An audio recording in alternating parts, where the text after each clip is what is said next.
જસદણ તાલુકાના શિવરાજપુર ગામ ખાતે સમાધાનના બહાને બોલાવી ઝાપડિયા પરિવાર પર જીવલેણ હુમલો કરવામાં આવ્યો હોવાનો ગંભીર બનાવ સામે આવ્યો છે। સમગ્ર ઘટનામાં ખેતીકામના વ્યવસાય સાથે સંકળાયેલા 55 વર્ષીય છગન ઝાપડિયા નામના આધેડની હત્યા કરવામાં આવી છે।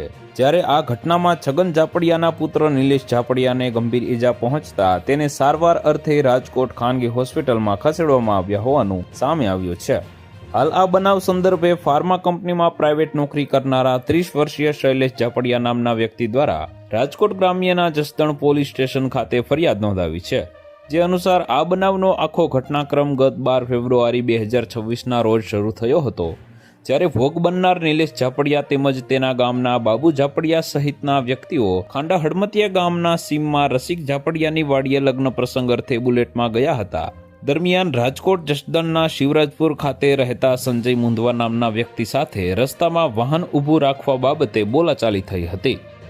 તો વધુ માહિતી મેળવવા માટે ચેનલ સાથે જોડાયેલા રહો। વિડીયો પસંદ આવે તો લાઈક કરી દેજો, ચેનલમાં નવા છો તો સબસ્ક્રાઇબ કરી દેજો।